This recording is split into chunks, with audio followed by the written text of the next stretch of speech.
Excellency, we just information from Jakarta because a problem to enter into this Zoom seminar. So kindly to wait for a while, Excellency. Now they start coming in.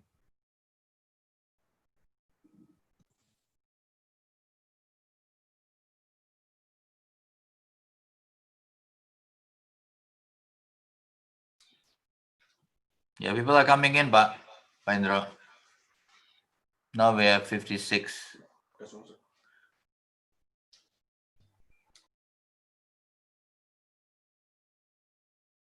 Because of problem because they have to register. But some of us are being invited by the embassy, so it's okay. Just one click, you are able to enter. But the other has to register, and I think they got some difficulties to do that. Okay, we'll wait for a while. Okay.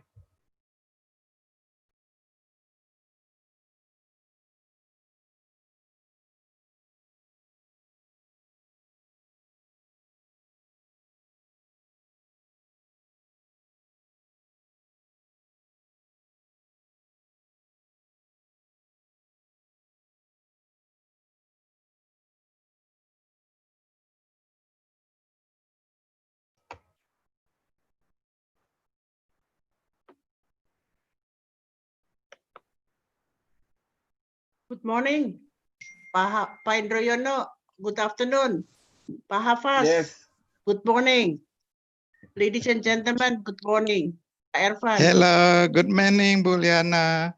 Pak Dubes. Morning. Pak Indro, good morning. Good morning. Glad to see you. You got a problem to enter this Zoom seminar? Yes, quite struggle, but it's okay now. Okay, it's okay. Can you see me?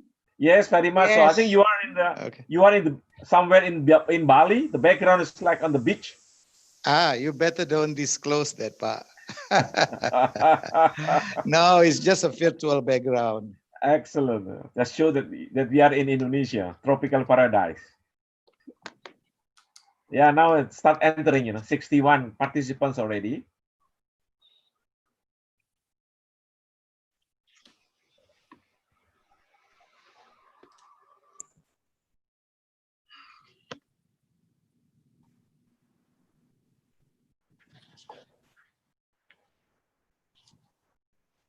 Yeah, I think we can start. Do we have already? Shall we? Yeah, my friend. I'll do that. Start. Okay, Excellency, please.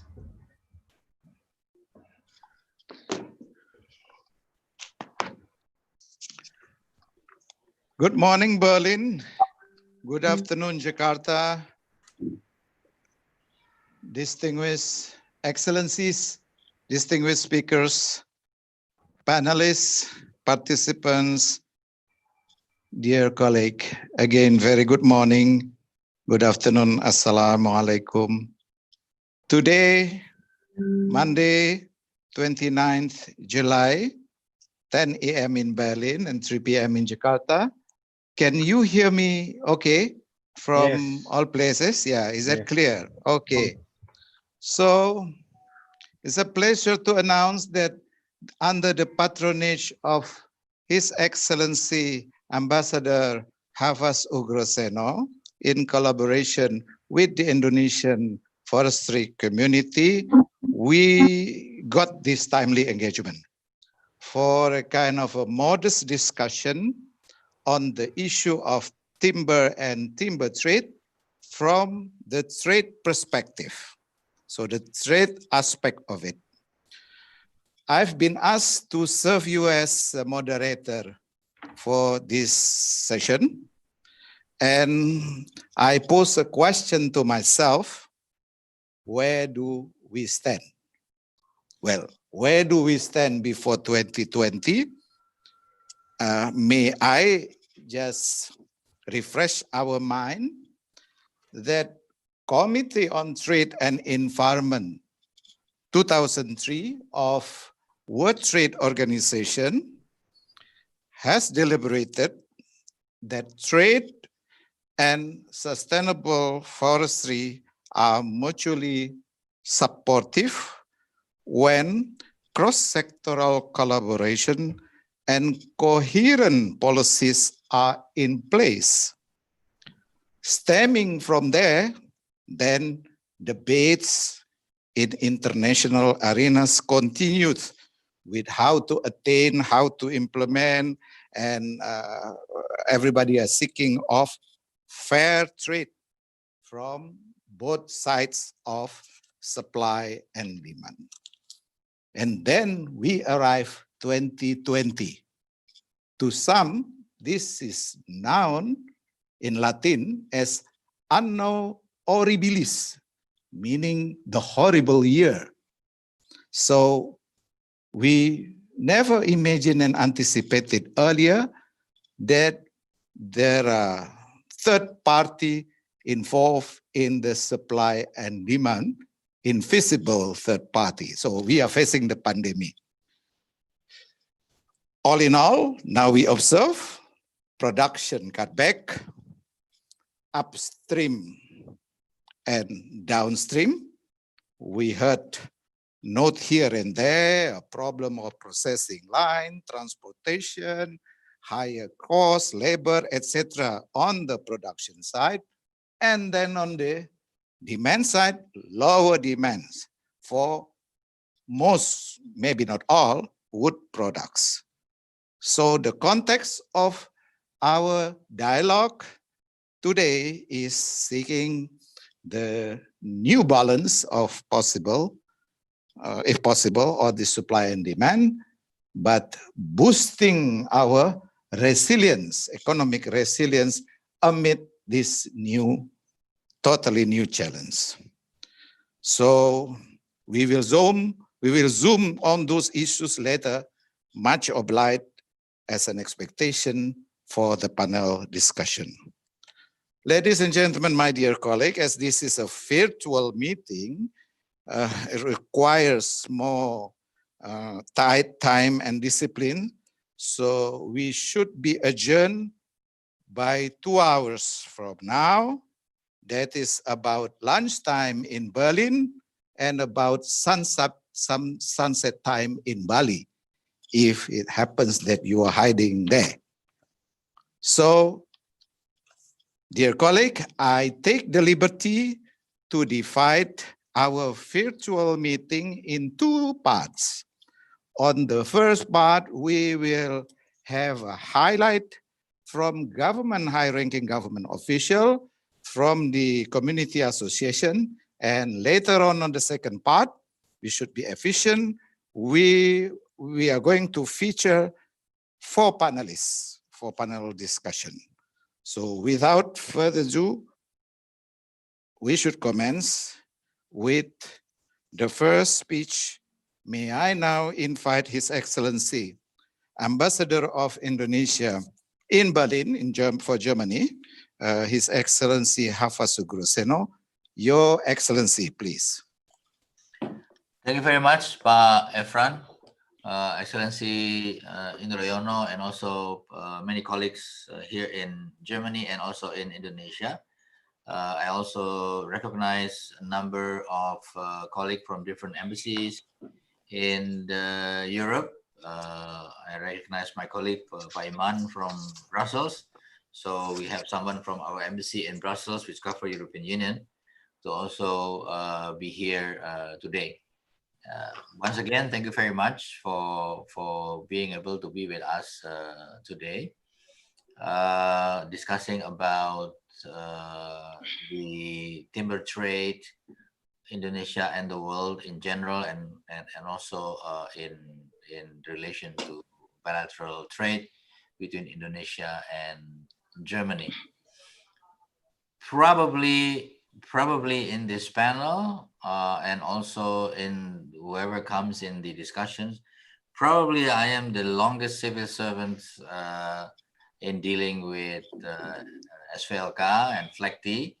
I recall 2003 when I was just begin my job as director in the Ministry of Foreign Affairs, and we have colleagues from the Ministry of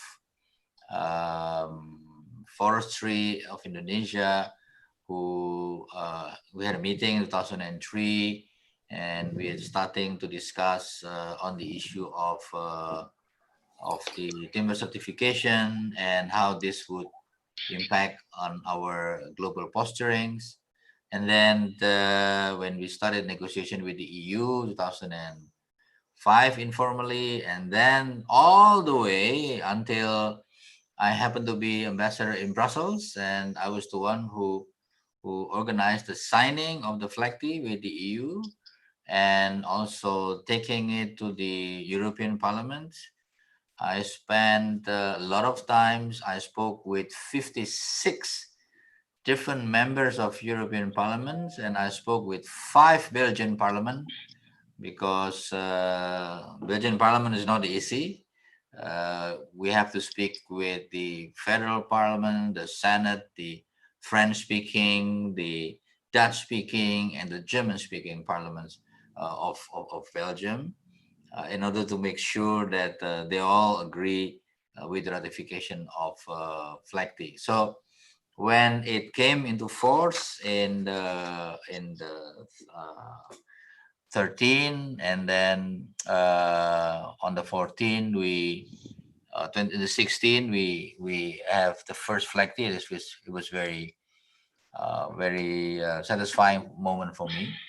I recall I received the first batch of trial of FLEGT from Indonesia to Belgium, and the export was done from my hometown Semarang and arrived in Antwerp. So it was really very satisfying experience for me personally. And I have the honor to receive email from the FLEGT directorate, I would say, and I received the email twice a day. And I want to read to you. I have the number as of 7:30 this morning. Okay, and this shows the number that we have since 2013. So 2013 we exported timber product FLEGT SVLK at that time $6 billion. 2014 we have $6.58 billion. 2015 we had $9.8 billion. 2016 we have $9.26 billion. Good, dip a little bit. 2017 we have $10 billion. 2018 we have $10.2 billion. 2019 we have $11.6 billion. And from 1st January until this year, until 27 January at 7:30 in the morning, we have $6.1 billion US dollar export of FLEGT, which actually it's more than 2013. In 2013 we exported only 6 billion, and this year, only half year in COVID, we export $6.1 billion. So it means that our timber product exports are doing actually well, even if we compare to 2013 in normal times with today in a pandemic time. So I believe this is one of the important aspects in terms of our economy, which is balancing between sustainability and economic development. And for me, when we negotiated with the EU on trade and sustainable development, the FLEGT has become our marker, our important aspect in regards to different commodities, either vegetable oils or fisheries or other products that are linked with trade and sustainable development, which I believe now it's relevant with the EU, with the Green Deal, and of course with Germany as well as the chair of the EU today until at the end of this year. One of the interesting aspect, I would say, is that we have many different certification, I think, in Europe. FSC one of them, PFC another, and I believe our FLECTI would be a very important aspect as well in assessing European markets. And I want particularly to look at the specific aspect of the treaty itself, which is Article 13. Article 13 of the FLECTI specifically mentioned about market incentive.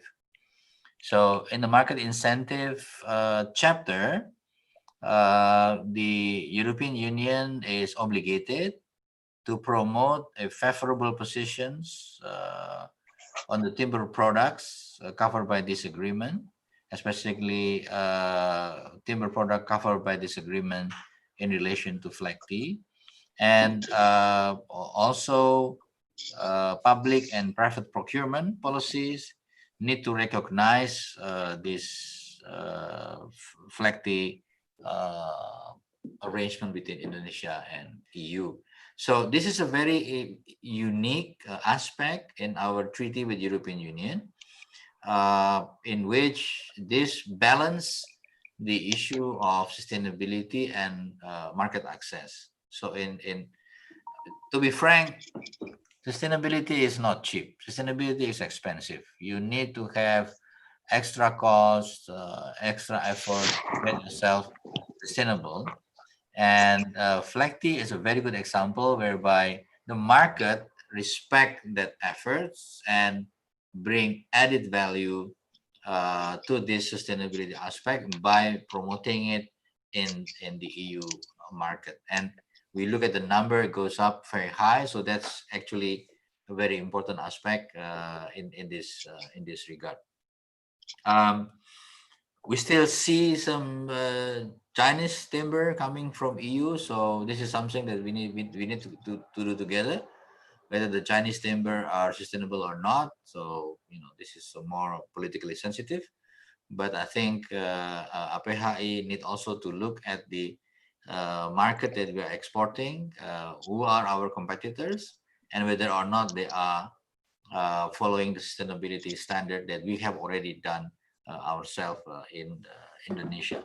So I think that is basically the frame that I would like to bring to the discussion today. Of course, the big picture is to export more to Germany, export more sustainable product to Germany. And we also want to maintain this level of sustainability that we have. At the same time, we also want to see whether the market actually responds to our sustainability efforts, and whether or not the markets are still dealing with countries which have no sustainability standard yet. So I think this is the big picture. Once again, we want to have a balance between respecting the environment and business and trading itself. So that's, I think, the idea that I want to put on all of you, and I look forward to hearing many of the opinions and arguments, and we hope that we can follow it up. If there are things that Indonesia need to do, then we can do something about it to increase the export. And if there are something that European Union in general needs to do, maybe our German colleagues need some certain requirements, then I think we should be able to do that to increase our product to EU. We are not, I think Indonesia have not sent biomass in terms of wood chips as much to EU. But maybe this is something that we can do in the future. Some biomass that we can consider as one of the aspects of the export of Indonesia to European Union, especially to Germany, which I believe is one of the countries that has the most alternative energy as compared to any other country in Europe. So once again, Pak Efran, thank you for the floor. And I'll give the floor back to you and hope. Thank you very much. Yeah. Thank you, Excellency. I think you encourage us. It's big words of encouragement, and you paint the overall picture much more optimistic in the central of the sustainability issues. And you did make clear reference to the FLECT, in particular Article 13 on the need of boosting market incentive, which has been agreed upon by EU and Indonesia. Thank you for your encouragement. You already set a big framework for our following up discussion. And now I may call upon the Indonesian Chairman of Forest Community, former Coordinating Minister, Chairman Indroyono. We may want to hear much more recent situation and the quantitative aspect of the bilateral trade of Indonesia-Germany and then the EU in particular. Bapak Indroyono Susilo, please.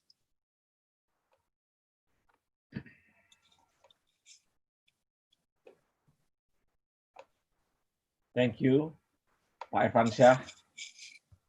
First of all, I hope you can see my slide presentation. Clear.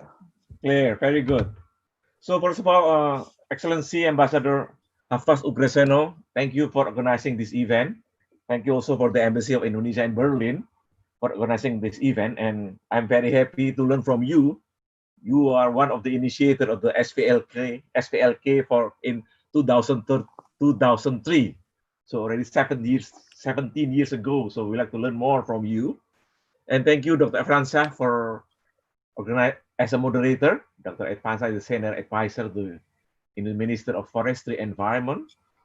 And I would like first and foremost to welcome our distinguished panelists from Germany. We have Dr. Adrian Booth, Federal Ministry of Economic Affairs and Energy. We have Mr. Thomas Huber, Federal Ministry of Food and Agriculture. We have Mr. Frank Moll, Import Promotion Desk. And we have Mr. Niels of Peterson, German Wood Trade Association. Also welcome to my colleagues from Indonesia as the panelists. Mr. Oni Hindra Kusuma, he's a board member of the Indonesian Wood Panel Association. Ms. Liana Bratasida, Executive Director of the Indonesian Pulp and Paper Associations. And Mr. Rudy Luia, Director of Filnesia International, the Indonesian furniture company. And also thank you for all of you, the participants. We have 77 participants, both in Indonesia and in Germany, joining today's Zoom seminar. Before we start with the discussion, allow me to introduce to you the 7 communities of associations working from downstream to upstream of the forest industries. Number 1 is Association of Indonesian Forest Concessionaires, APHI. Number 2, Indonesian Pulp and Paper Associations, APKI. Third, Indonesian Wood and Wood Panel Association, APKINDO. Indonesian Sawmill and Woodworking Association, ISWA. Indonesian Light Wood Association, ILWA. Indonesian Furniture Associations, ASMINDO. And Indonesian Furniture and Craft Association, HIMKI. I would like to share with you some number so you will get some idea. It was mentioned by Excellency Ambassador Hafaz regarding our export overseas. I think EU is part of the top 5 of the Indonesian wood products export since today. So in 2019, we know that we export to EU around $1 billion.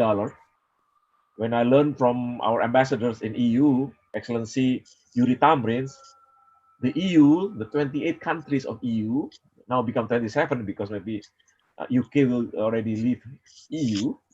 Okay, 28 countries import wood products from all over the world, total around 152 billion US dollars. So if Indonesia only contribute 1 billion, I think we get a lot of room to maneuver together, both in German importers and Indonesian exporters in this area. Now EU ranked number 4, China is the number 1, Japan number 2, and USA is number 3. So I'm looking forward that European Union become leading and much moving faster in this area.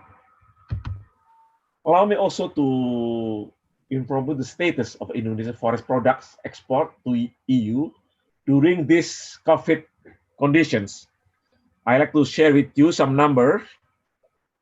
UK is number 1 because UK last year import 270 million US dollar of product. However,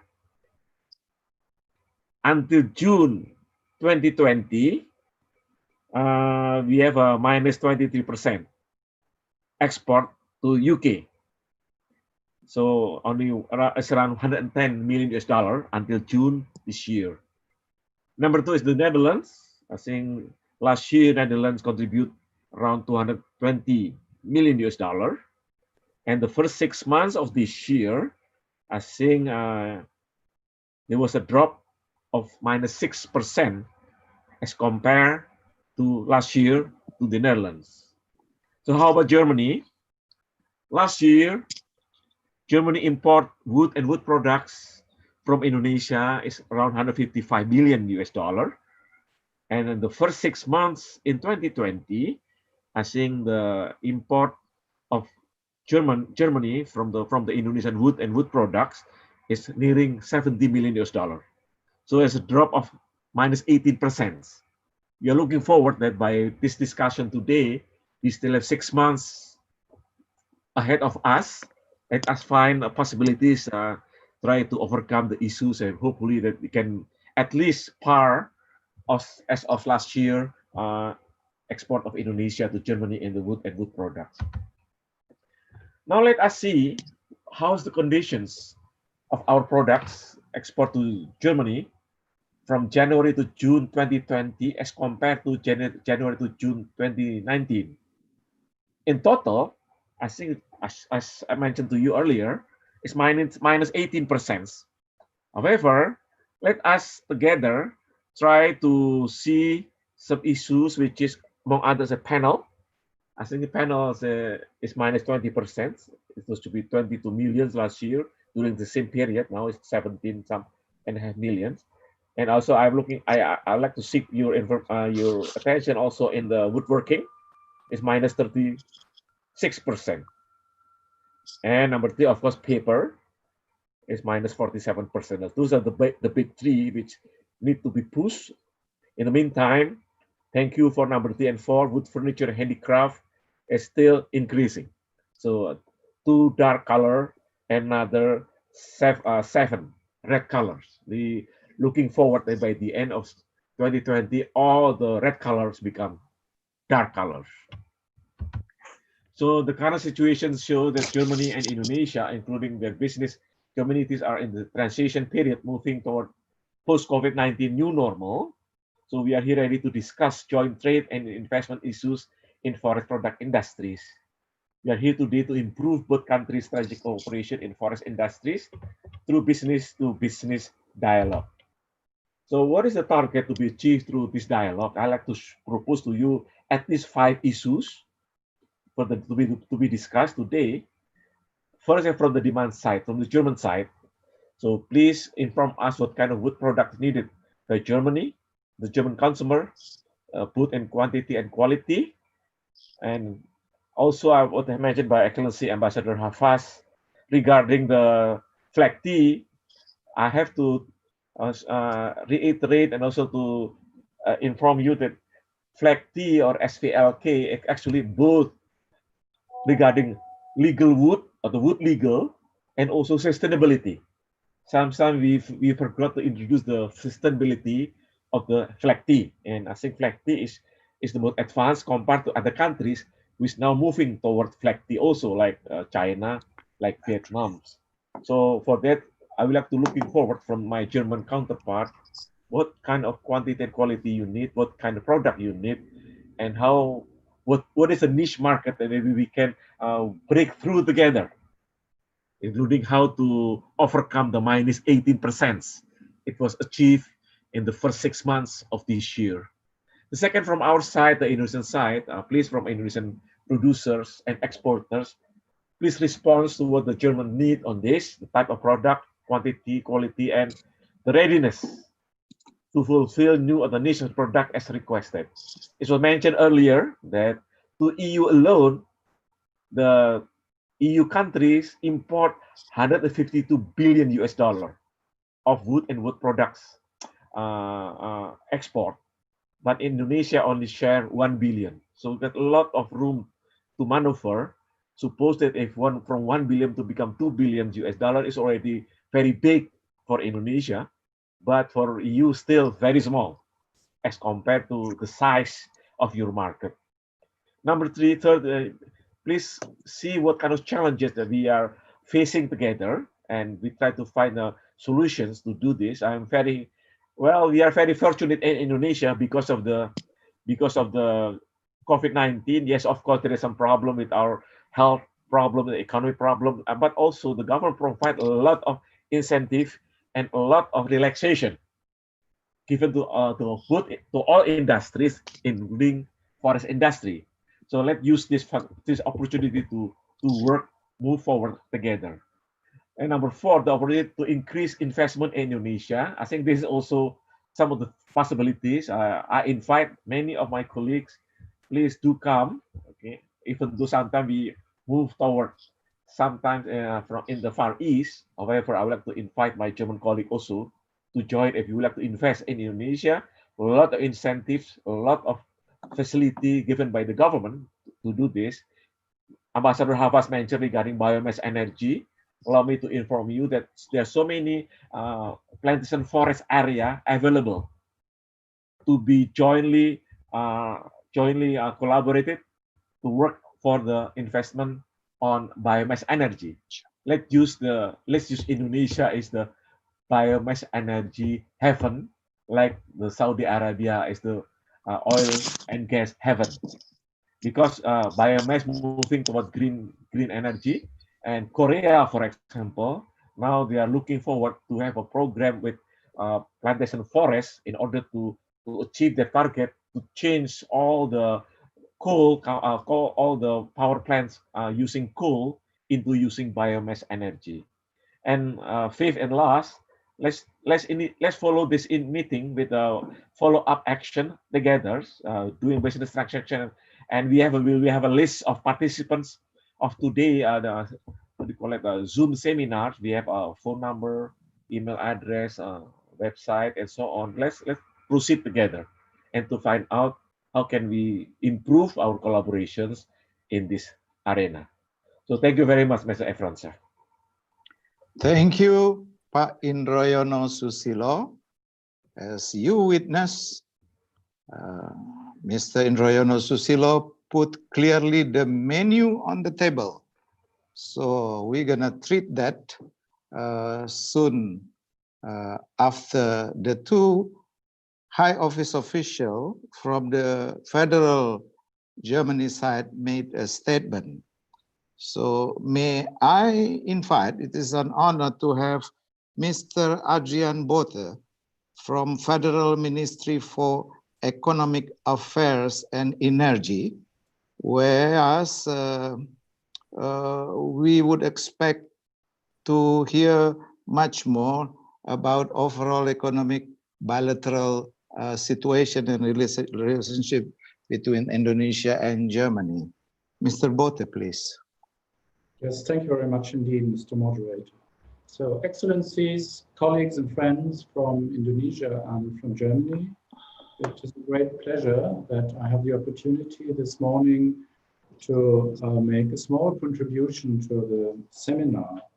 Already I found the presentation so far very interesting and thought-provoking, and my understanding is that I was asked to make a few remarks on the overall bilateral economic background, because I admit that I am not an expert on timber products and the special aspects that were mentioned before.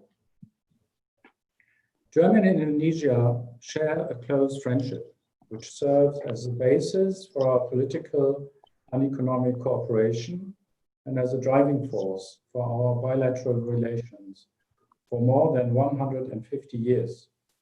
Indonesia is an important partner for Germany. Germany and Indonesia are major economies in the European Union and the ASEAN, respectively. The German federal government and German companies are impressed by Indonesia's ambitious plans to modernize the country. Indonesia will be partner country at the Hannover Messe and Hannover Fair next year, 2021. This will contribute to intensifying our bilateral relations, as did the Asia-Pacific Conference in Jakarta in the year 2018. So Germany and Indonesia share a close friendship and enjoy excellent bilateral economic relations. Similar to Germany within the European Union, Indonesia is the largest economy in ASEAN and is one of the most economically dynamic countries in the world. It is also the most populous country in the ASEAN, just as Germany, on a considerably lower standard, I admit that, the most populous country in the European Union. So as you can see, Germany and Indonesia not only share a close friendship, but also have, to some extent, similar demographic and economic aspects. Both countries are the leading economy in their respective regions and offer many economic opportunities. Last year, trade between Germany and Indonesia rose to over 6.3 billion euros. So Indonesia is already one of our most important trading partners in Asia Pacific, but more should be possible here.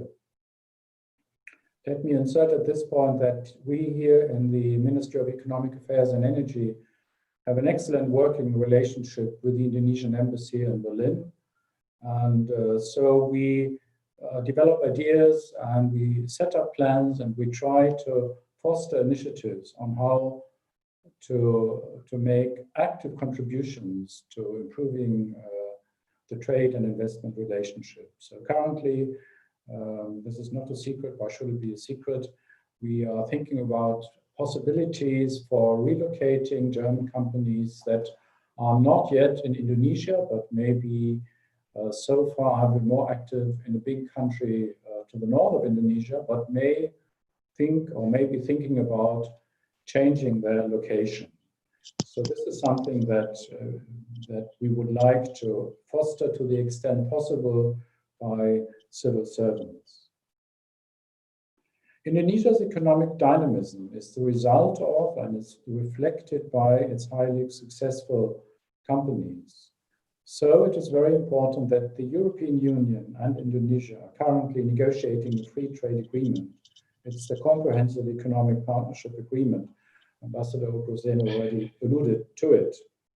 So this CEPA, as we call it, will give a new boost to the German-Indonesian friendship and further drive our efforts to improve the business environment in both our countries, and will also have a positive effect on the timber segment, I believe. Germany has always been a supporter of the CEPA negotiations, and we will continue to call for these negotiations to be completed at the European level.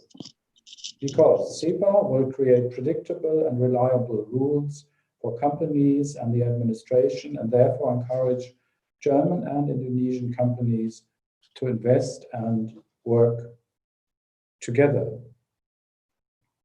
There is one more aspect I should very much like to really only briefly mention, because it is related to the German-Indonesian Chamber of Commerce in Jakarta, the ECONIT. The ECONIT is a very active player in developing our bilateral economic relations in an overall sense. And one thing that ECONIT is particularly busy with is what we call the Skills Expert Project.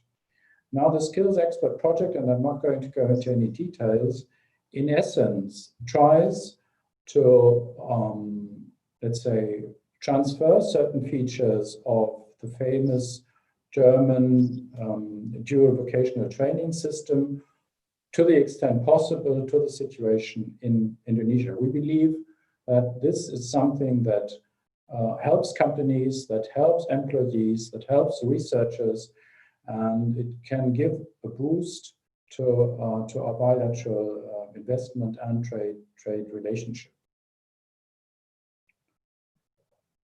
I think I will stop at this point because my 5 minutes are already over. So thank you very much indeed for your kind attention. And I must admit that I shall not be able to attend fully for the rest of the seminar, but should any questions arise, then please let us know via the embassy here in Berlin. So thank you very much indeed for your kind attention, and we wish the seminar a very good success. Thank you. Thank you, sir. Thank you very much. We took note of your statement with many promising elements from the bilateral perspective. Thank you very much. And now, Mr. Thomas Huber is representing Federal Ministry of Food and Agriculture, and he will convey a particular message about legality of logging and sustainable forestry for Germany. Mr. Huber, please. Excellencies and colleagues, can you hear me? Yes. Okay, good. Excellencies and colleagues. So, yes, I am working in the Federal Ministry of Food and Agriculture and responsible for international forest policy and also for international trade of timber. I want to go back in time with my short speech. In earlier times, when most people lived in villages or small cities, they could only buy the timber from the sawmill nearby or the timber producing company nearby. They knew, and most times they could go there and ask, where's the timber coming from? And perhaps they even knew the owner of the timber or the company who harvested the timber. So there was some confidence they could trust in where the timber is coming from, and they knew the frameworks, the circumstances, how the timber was produced. But last century, the international or the global timber trade started, and there was a big advance. They could have now qualities of timber they didn't know, they didn't have in the region because the trees didn't grow in the region where they lived. That was a big advantage, but at the same time, they didn't know how was the timber growing, how was the timber harvested, and how was the timber produced in the companies. So at that time,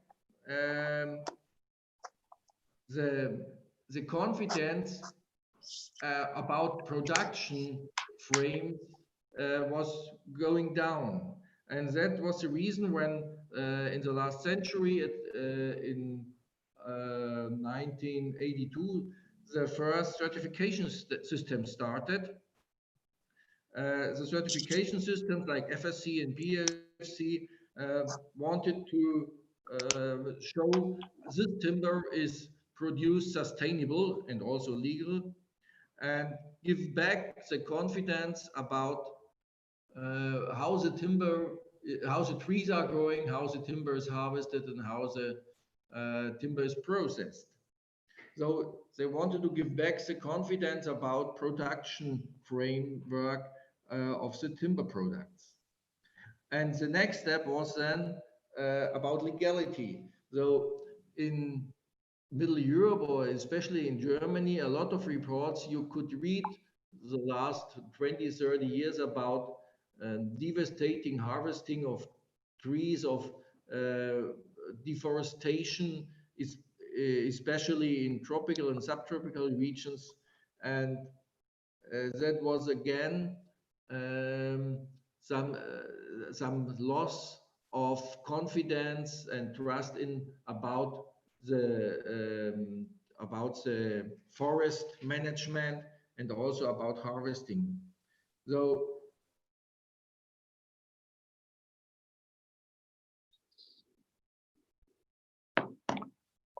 Oh, we cannot get you. We cannot hear you, Mr. Yes, Huber. I'm back again.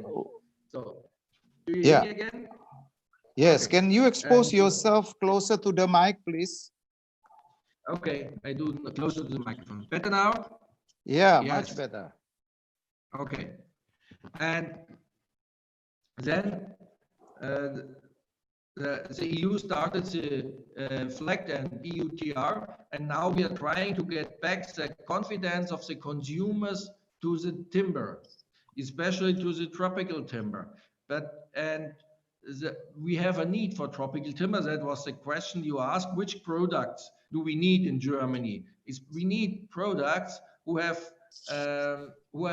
special qualities that our regional growing trees don't have. And there is, for example, always teak. The teak timber is very,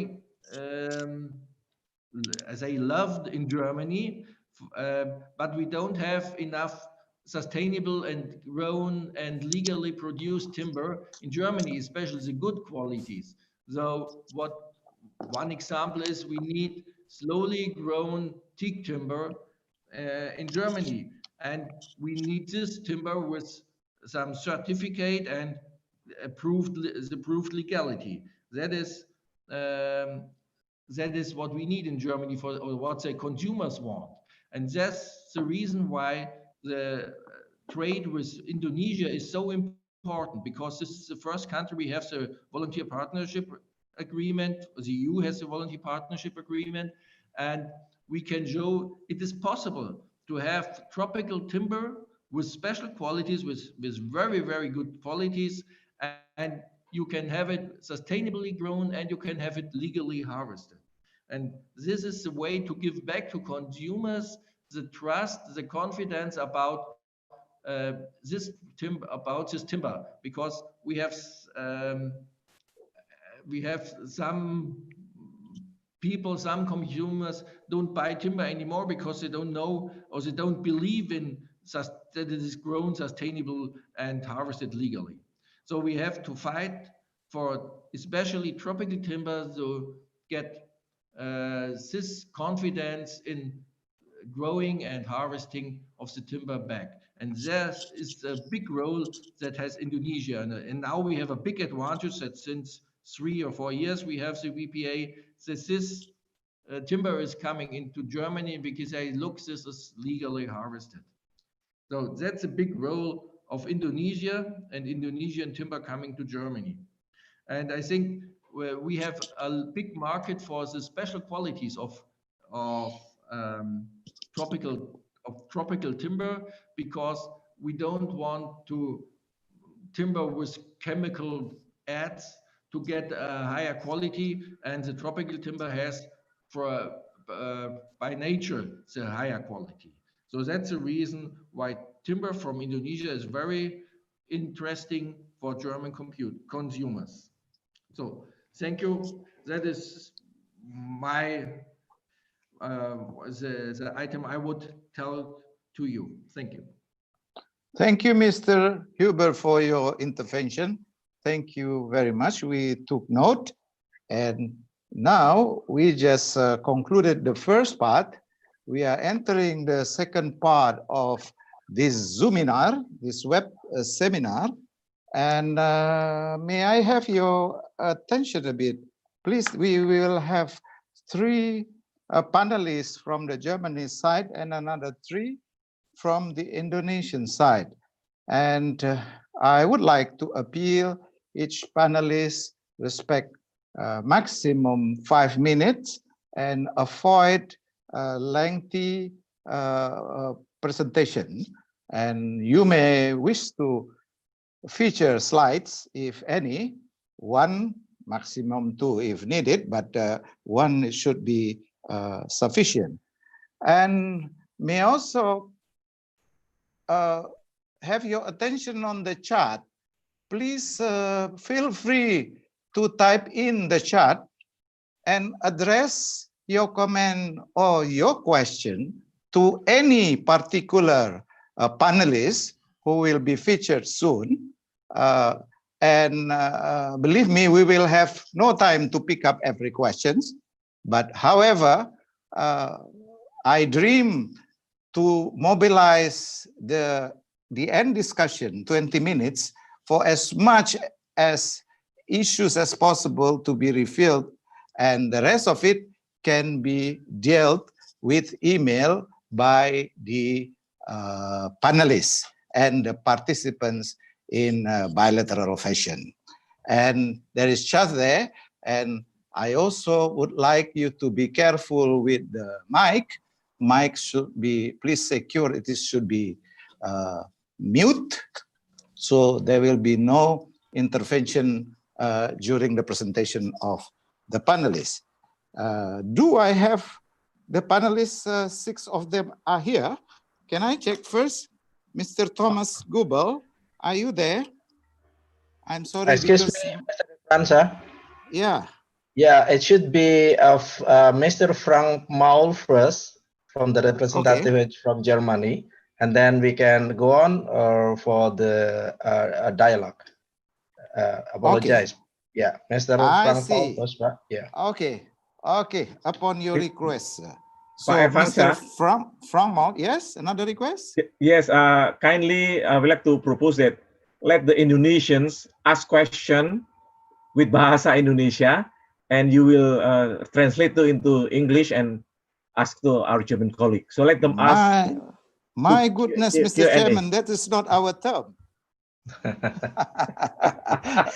I think I will not. But okay, let us see. But the idea is that we will have a kind of a common sense of better belongings of this forum. Unfortunately, we have a limited time. So may I now invite Mr. Frank Maul from the Import Promotion Desk to make his presentation, his intervention further. Are you there? Yes, so I just had to please. Honorable Excellencies, dear colleagues and also dear participants, it's a great pleasure to speak to you today. Maybe before I start, I think we shouldn't forget my colleague Niels Petersen from the Timber Trade Association, because you just mentioned Mr. Goebel, who is the managing director of the association, who cannot participate, but Niels is well there, and he's going to share with you some important information also. Thank you. I will try to stick to your rules in being brief and trying to convey the main messages in a short and precise form. First of all, when we had a look at the export figures 2019, 2020, and we saw a decrease also for the panel products, I want to put it as a question. I think this has also been in part a result of the development we have seen around FLEGT and the announcement by the Indonesian government that some industries, some companies will be exempt from the FLEGT requirements, because that would have endangered the entire FLEGT system. And as far as we have heard from the importers that we are working with, this has led to a lot of insecurity. And I think, in my opinion, that was also part of the reason why we have seen a decrease in exports to Germany. And I'm very glad to know that this has been revoked, and I'm hoping to get also some more insight today on how this is going to evolve. To my knowledge, it's still on the table. There is still discussions, but the Ministry of Forestry is now involved also. So very curious to learn from you, what do you expect to come? What do you think will happen?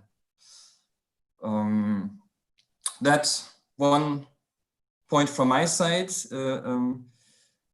The other information that some of the companies, the associations might maybe already know, there has been a development concerning formaldehyde emissions that is relevant for Germany only, not the other European countries.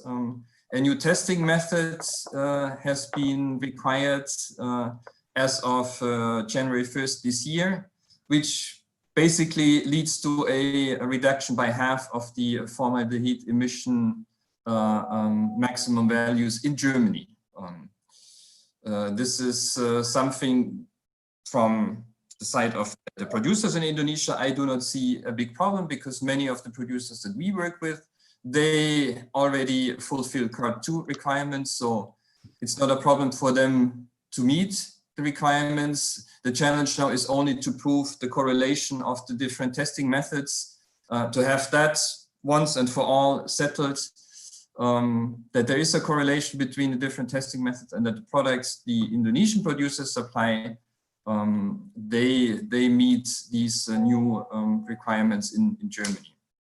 And that's something where I see the associations and the Indonesian associations having an important role to play. And my third point, and this connects a little bit to what Mr. Hubert said about tropical timber, the image of tropical timber in Germany.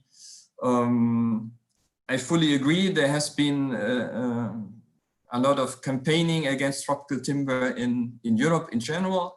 European consumers, they are still quite reluctant to buy tropical timber. But the values, they have stabilized. So there is a certain market, is a certain demand that will for sure always be there. And but that also requires, if you want to maintain that market, it requires that you have legality issues covered, the sustainability issues covered. This is why FLEGT is so important from our perspective, because this is really, you have an advantage that no other country, supplying country has. You're the only, and in my opinion, probably also, you will stay the only country for quite some time to have that advantage. So please keep it, go on with that. We as IPD, as a government-funded project that supports producers in different partner countries to export to Germany and to Europe. And in Indonesia, we also work in the timber sector. We have taken the decision in Indonesia to work with producers that use fast-growing lightweight species, mainly Albasia, because we see the big advantage in terms of sustainability, in terms of a resource, raw material that is plentifully available and that will remain plentifully available. So if we compare to tropical timber species such as Bangkirai and Meranti, from what we see, from what we hear, it's getting scarce, it's getting difficult for the raw material, to get raw material. And we are still accompanying the industry in doing the shift towards that species, that type of industry. You have the knowledge from the Meranti plywood industry, you have the tradition, you have the knowledge in the country. Now it has to be transformed to another raw material. And in that respect, it is also important to know what the consumer or the customers in Germany and Europe, they need. And maybe to close with that, what we have seen is that there has been quite I would call it misunderstanding when it comes to panel products from Albasia in the market. For a long time, it has been classified the same way as the Meranti plywood, for example, but it's a completely different raw material, Albasia. You cannot use the same standards.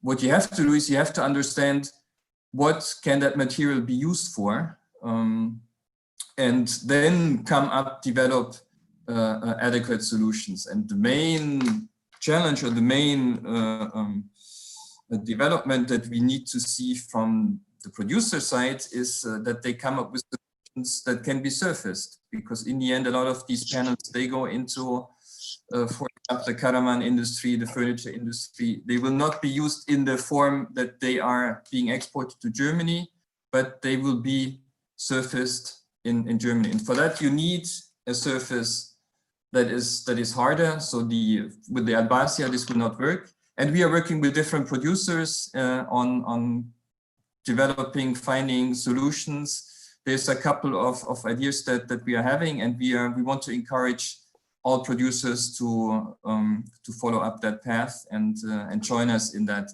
effort. Well, thank you very much, and I'm looking forward to. Thank you. Thank you very much, sir. Thank you very much.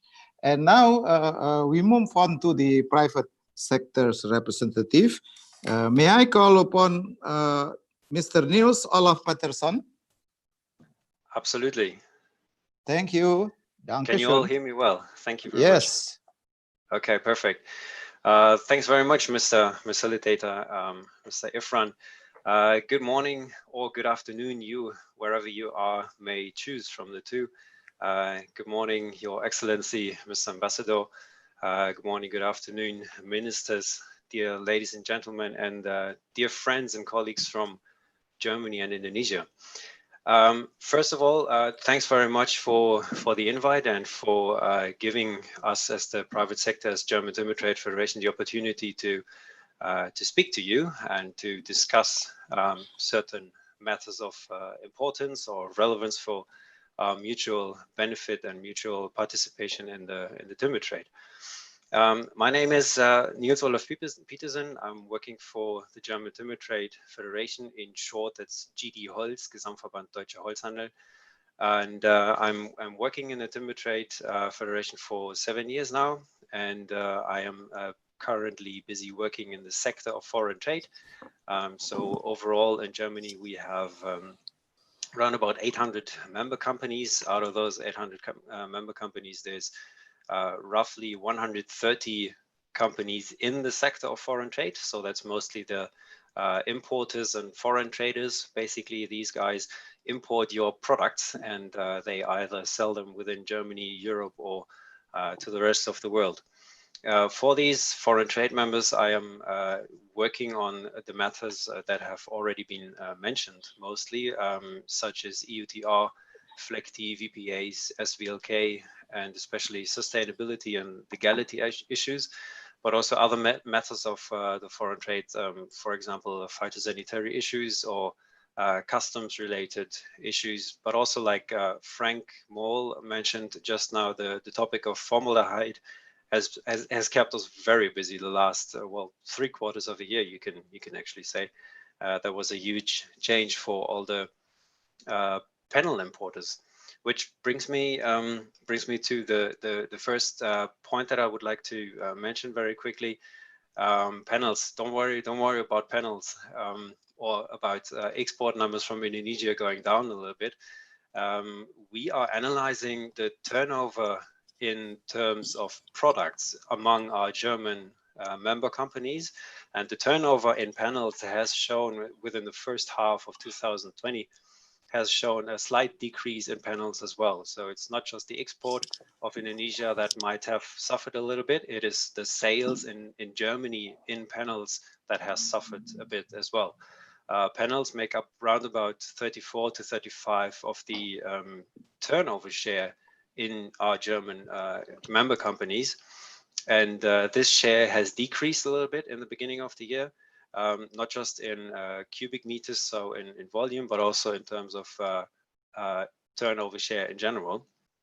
So Frank said the decrease might have been due to the fact that the FLECT or SVLK measurements might have been how to say taken back or slightly released. So that decrease might be accredited to that. That's true.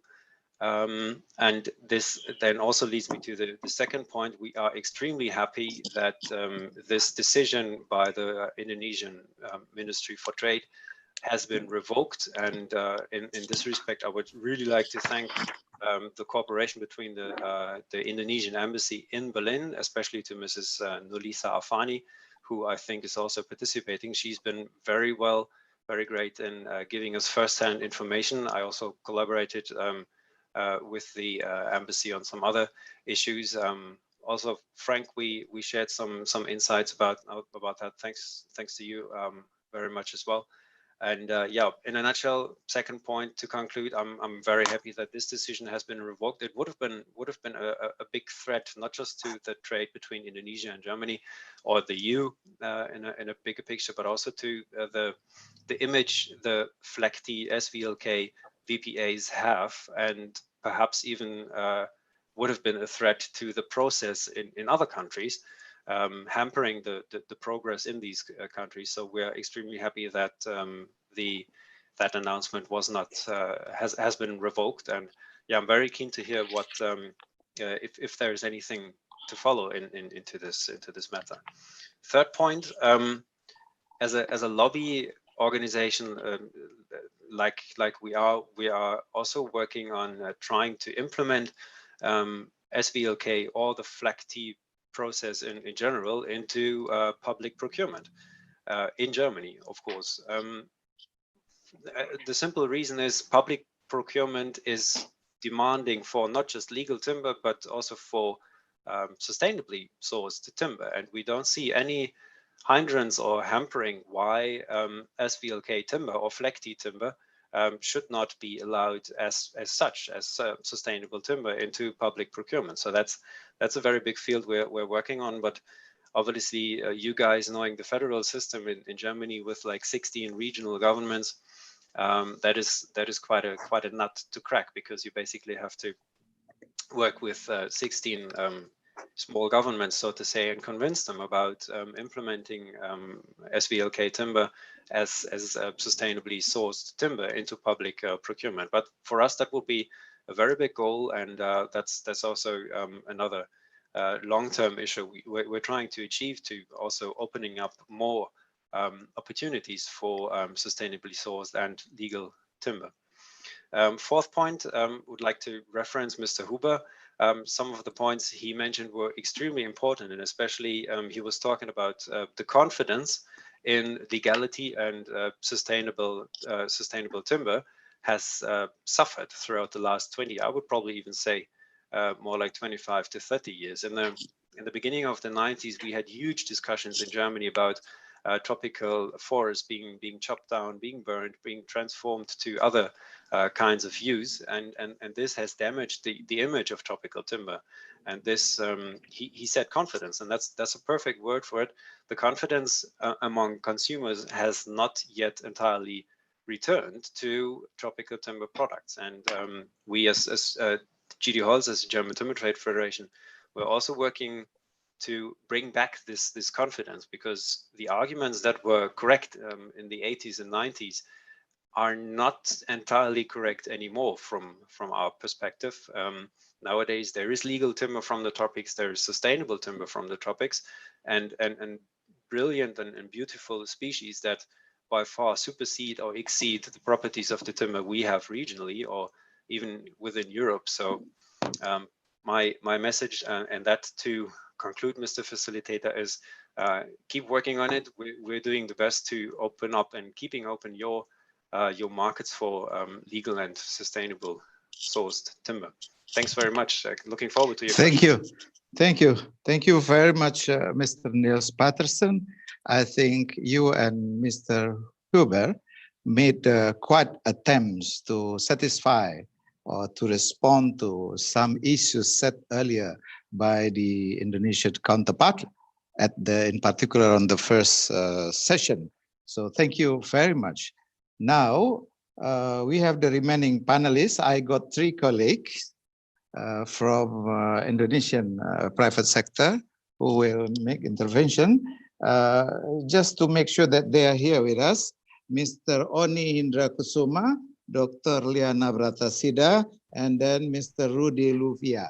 Are you there? Yes, Pak Irfansyah, I'm here. Yeah. So in that order, please. We start with Mr. Oni, please. Go ahead. Okay. Selamat sore, Pak Irfansyah. Good afternoon. Thank you. And Pak Dwi, thank you. And good morning. Selamat pagi ke Duta Besar Excellency Pak Arif. Senang bertemu sama Bapak. And good morning to all the distinguished and panelists in German side. Guten Morgen. So, yeah, because the time is not so long, it's only 5 minutes. I have a few data would like to share to you all. But first of all, I would like to say thank you for the organization on behalf of Apindo that giving a chance for us to present it and sharing for this Zoom seminar. So, okay, I will go direct to the things to discuss. To understand the business between the German and Indonesia, I have slide. So please, can somebody put Can we the share slide? the slide? Yes, please. Host, please. Yeah. Full screen.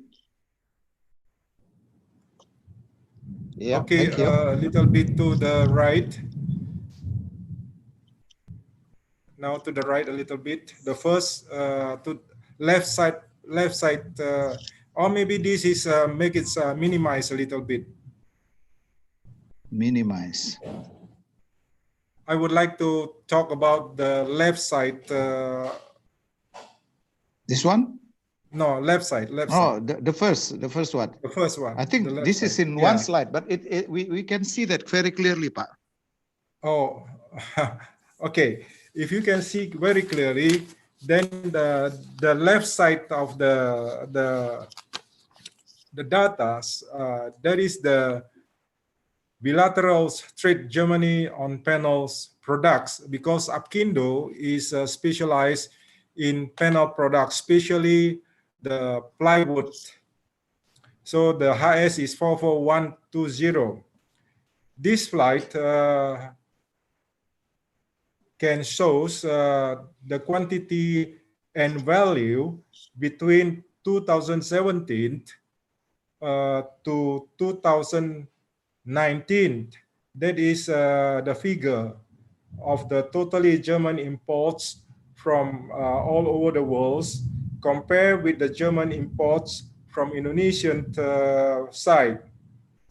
So if you look at the figure, we go to the Indonesian side, although the point or the percentage of the Indonesian share is only 2%, but you can see the positive point on this figure, because every year the figure is going up, especially in 2019. Why? Because I'm sure that the support of our buyers and importers in Germany is giving a trust and support, as we are supplying a good quality plywood with good standard, that is CE standard, and also the marking. Then in the next right side is a comparable from Indonesian plywood to German. That is from January to the May, based on shipment from 2016 to 2020. So especially you can see the 2016 to 2019, the figure is almost the same with the left side figure.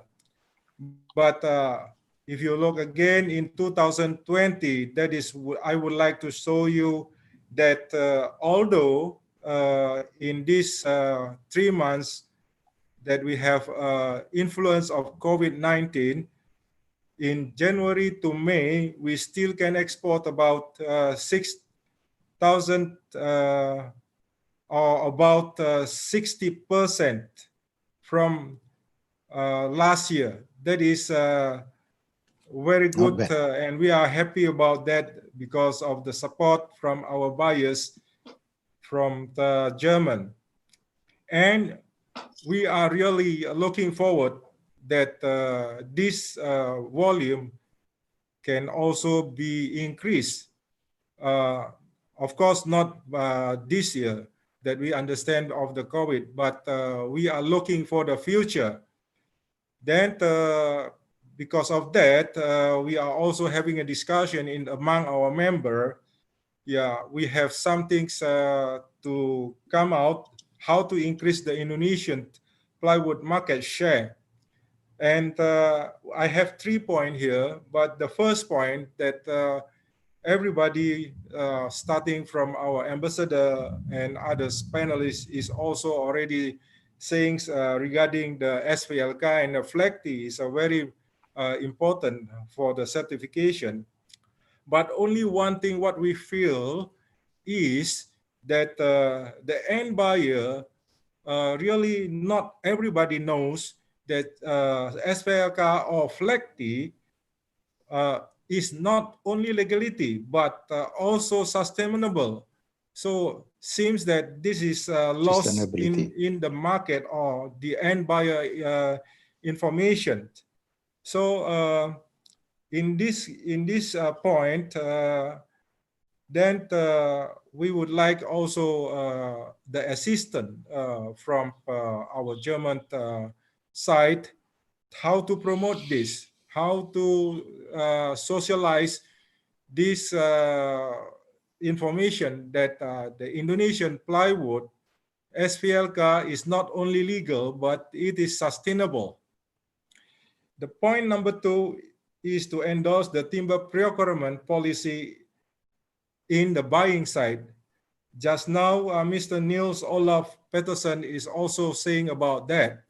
And I'm very happy that this will be done very soon, because if this is done in the timber procurement policy, I'm sure that the volume from Indonesian side to German will be increased. Not only what we have 3%, I'm sure we can go up another 2 to 3% in the volume.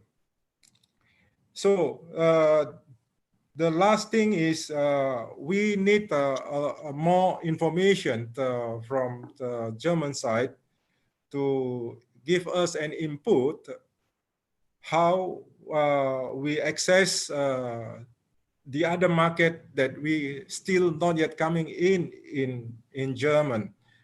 That is the first slide. Then I have another second slide. I don't know whether it's already there or not. Pak Pur, can you help me to get the second slide? We can see the second slide. Okay, thank you, Pak Irfan. Okay. This is the chart. It is for EU, so it's totally including UK and EU. Just want to through this chart, I just want to inform that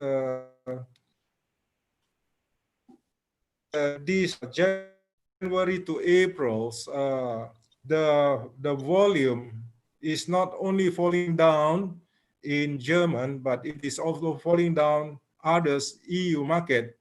But the positive point from this figure that we still can see that Indonesian plywood is still #1, although it's already falling down about 39% from compared with the last year. So I have a confidence, or we all members have a confidence that our plywood still got a trust and support, especially from German market. So the last thing is how we are going to promote the SVLK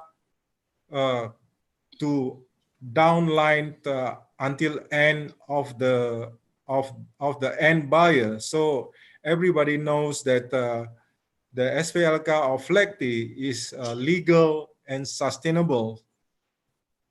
I think that is all I would like to say. Maybe thank you. Yeah, thank you.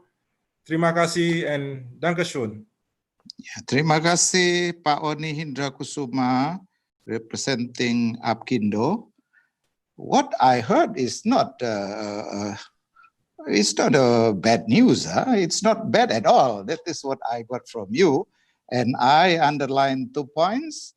the importance within the promotion of the SVLK, the communication, further down to the importing countries, as well as you are touching upon the need soon on the amelioration of the procurement service, procurement procedures. So if we continue in the remaining months like this, Pak Oni, we will have a good New Year celebration. I hope so. So now, can I invite Dr. Liana Bratasida, representing the Pulp and Paper Association? Yeah. Thank you, Pak Efran. Good morning, Ambassador Hafaz, a colleague from Germany, Indroyono Susilo, friends from Indonesia. Herewith, I would like to present about pulp and paper industry and trade between Indonesia and Germany relationship.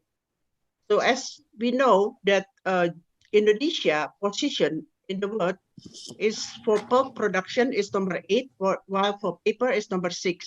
And Germany is number 4 for paper production.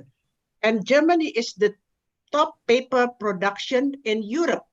So this is a very good news also, while Sweden is the largest pulp production in Europe. So in Asia, we are number 3 for pulp and for paper, number 4, while in ASEAN, we are number 1. We have 69 companies, consist of 4 pulp industry, 87 paper industry, and 6 integrated companies with a total production of 10 million tons of pulp and 13.6 million tons of paper. So the contribution to our gross domestic product is about 4% for non-oil gas commodity. From 87 paper companies, 50 companies are using recovered paper as their raw materials. Therefore, recovered paper availability is very important for the operation and existence of paper industry in Indonesia. From 13.6 billion of paper produced in Indonesia, 50%, more than 50%, is packaging paper or kertas kemasan, which is made from recovered paper. Yeah, that is an important indication, recovered paper for paper industry in Indonesia. So the export-import between Indonesia and Germany for pulp and paper and also recovered paper, the trend of export in 2019, we have negative balance of trade. Means that the pulp and paper export to Germany is declining, while the import of pulp and paper product from Germany is increased to Indonesia. So therefore, we have negative balance of trade in the pulp and paper industry. So I would like to emphasize more on the demand for recovered paper in Indonesia. The demand is 6.4 million tons, and we need to import 50% of recovered paper that we needed. And EU contributed nearly 40%, 40%, following by the US, 31%, and then Australia and New Zealand and others country.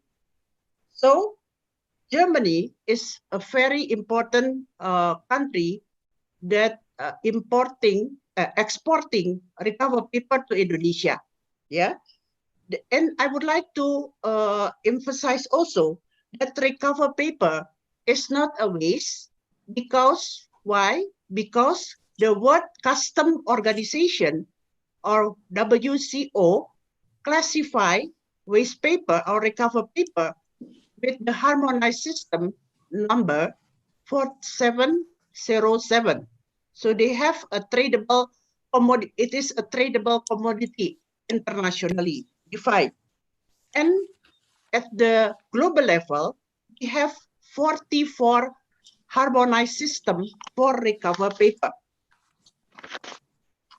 Based on the Ministry of Trade regulation, therefore, we need to strengthening cooperation between German and Indonesia in order that the German exporter can fulfill what has been required by the Ministry of Trade. The first one, that they have to follow the impurities consists of not more than 2%, which is homogeneous and clean. This is one requirement that the exporter from Germany need to fulfill. Secondly, the exporter need to be registered in its country of origin, while this requirement will be entry into force in October 2020. But because of the transportation time or transportation period that need for more or less 1 or 2 months, then we need to prepare from now on about the evidence of registered exporter. And what I would like to further discuss is about how we can reduce the challenges or the trade barrier that is happening between Indonesia, EU, and also Indonesia-Germany. Number one is the competent authority in EU, including Germany, need to strengthening promotion of fee legal, in order that the consumer need to be familiar with the fee legal or SWLK in Indonesia. Just a moment, you got slide. I just see it. Okay. Okay. We are now in the slide number. Okay. Go ahead. The last one, Pak. The last one. Yeah. So I would like to emphasize chapter 13 of the FLEX agreement, as what I just said, that competent authority in EU, including Germany, need to strengthening promotion of fee legal, because this is what already agreed by both countries. Yeah. Secondly, that potential implementation of voluntary certification, that is this is voluntary certification, but like mandatory certification, because of the consumer requirements, they not directly ask for FSC, PEFC, etc. And also they require a carbon footprint data to our buyer in Indonesia. Therefore, notifying local and national regulation to related industry and implementing export and import or trade relation between Indonesia and Europe is very important. That we need to be familiarized with the EU directive and other regulation that already promoted by the government. The last one is that we are still facing difficulties or challenges related with exporter of recovered paper, which they are facing or they are questioning how that they can be registered to the embassy. Therefore, technical guidelines is needed. My last statement is that public procurement policy, as mentioned by Niels, you have 16 federal government, or what you call it there. Then you mentioned it is difficult. But from my point of view, you can start one by one, from one federal to the other federal. But this is very important, because then you started and you give commitment to all stakeholders, including Indonesian government, that you recognize fee legal from Indonesia in your procurement policy? I think this is what I would like to share with all of you. Thank you very much for your attention. Thank you, Pak Irfan. Thank you, Dr. Liana. Thank you very much. Crystal clear. On the last part, I think is very important because you have identified what you think a potential trade barrier. I know some of them are being addressed and can be addressed. And the issues have been discussed earlier by either panelists, in particular on the procurement procedures. So I have my last speaker, but not least, Mr. Rudy Luwia, representing the furniture industry. Will you, Pak Rudy? Okay. Thank you. Good morning, ladies and gentlemen, and good afternoon in Indonesia. So I will introduce myself.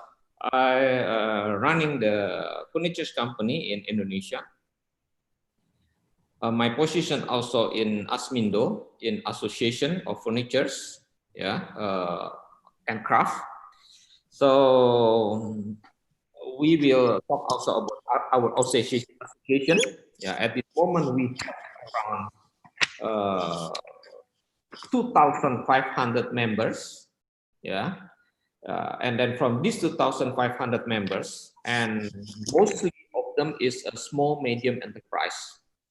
So I think about 55% of them is small, medium, and 30% is medium, and then 15% is quite large company. Normally, I think this large company already working together with foreigners. So so that's why in association we are more dealing with small, medium industry, which they still need our help to get the information. That's our position in furniture industry in Indonesia. So like you already, from my slide, you can see from the first on the corners, from 2015 to 2019, actually we growing the furniture industry in our side is quite stable.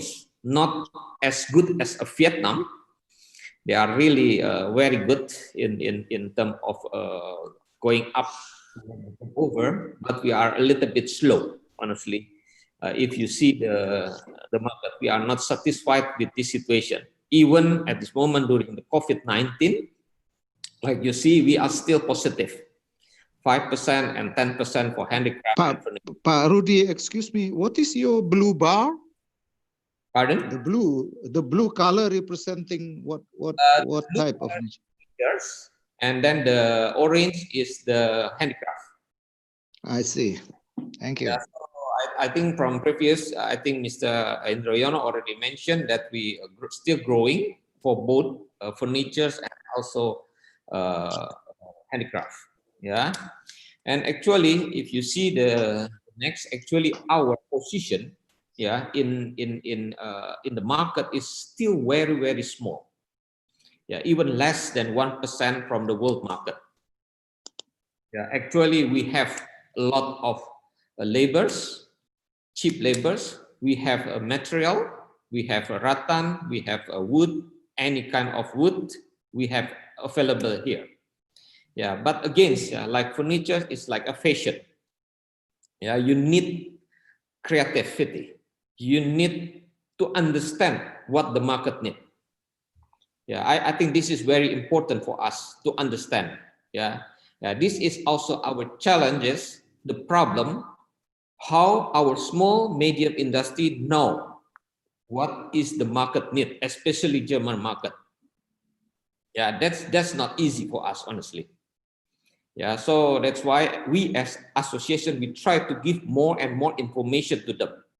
How to make this small industry to become medium and medium become large company.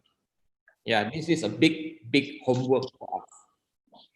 Yeah, like for example, like especially for German market, we are still growing, even up and down. Yeah, so yeah, we cannot say anything. Yeah, especially for German market, if you understand what is German market, yeah, I think this is the relation, because this is relation with the producer to the commercial or to the private customers. Yeah, in between, yeah, if the commercial, I didn't need to discuss, because mostly I think this is hospitality, office furniture, and most Indonesia is not strong on that. So I didn't want to discuss. But to the private customers, yeah, there are, I think I think more than 60%, I think run by, let's say, like if in German, there's a group of buyers. Yeah. So the group of buyers is really very, very strong in Germany. So they're buying together and they're buying for their own members. Yeah. And then, of course, to get this, of course, should be a big company. Yeah. Because the buyers, they are buying together and they're buying a lot. And then Indonesia, I don't think we are ready to serve them in terms of quantity, in terms of quality, in terms of maybe for the creativity, everything we can do. Yeah. But another sectors, I think, for example, direct or independent or showroom. Yeah, that's another maybe 15 or 6%. So only this market we can go. So I think we still have a lot of potential how to can work to German market. Yeah, I think this is the most important. And then I want to share also about what is the furniture production. Yeah, like you know, furniture production is really need very labor intensive workers in the market, in the processing. Yeah, so when you need the labor intensive, you need skilled labor to make like what German need, to make better quality, to make everything is on time, everything. So we try. This is our challenges, how to improve our member can serve German market. Yeah, of course, when we need skilled labor, we need to do the training. Luckily, that's good. And I think our government understand about our problem now. So many polytechnic, so many training centers are built up by the Ministry of Industry. So that's just really very grateful. And then another, I think what we need to improve also, we need about technology and automation. Yeah, because majority small, medium enterprise is only do by traditional way. They only do very simple, yeah, traditional way. And then actually we have a lot of potential. We do a lot of things. We can do a lot. We have a lot of skilled people, talented people, but we need to guide them. I think this is important, but I think this is the time for us to go to the automation or need modern machinery. Yeah, maybe this is German can help us to give more information about what kind of machinery, especially for furniture. Yeah, for furniture is different with the panel, because panel is big machinery. I think for furniture we didn't need a big machinery. Yeah, so but I think, and then at the end, of course, we need money.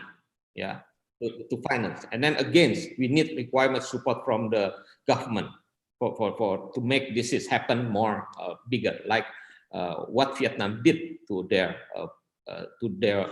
industry. Yeah, that's I think some in my opinions is of course what in the futures. I want to talk about the futures. I think for Indonesia we have a lot of opportunity. Like you see, during the COVID-19, we are still growing. Why? Because we have a lot of natural material, yeah, available, still cheap. Yeah, but I think we need to make like a combination, not only natural product only, because natural product, it's mean 100% labor intensive, only weaving and everything. Yeah, so I think we need now to make its combination. The natural with a wood natural with iron, natural with a plastic or anything. I think Indonesia have the possibility of doing this. Yeah. So of course, with this, I think we need to work together with a German or our buyer or in Euro or everywhere to give innovative design to make upcoming trend in. So it's mean we need to follow. Like I said, furniture is a fashion. So we need to know what is the market need, what material they need. So that's why we cannot not only depend with our wood itself. Yeah. So I think we also not need depend on cheap labors only. We need also some variation wood from Germany or from United States, because so many also wood come from Indonesia. They come from all over the world.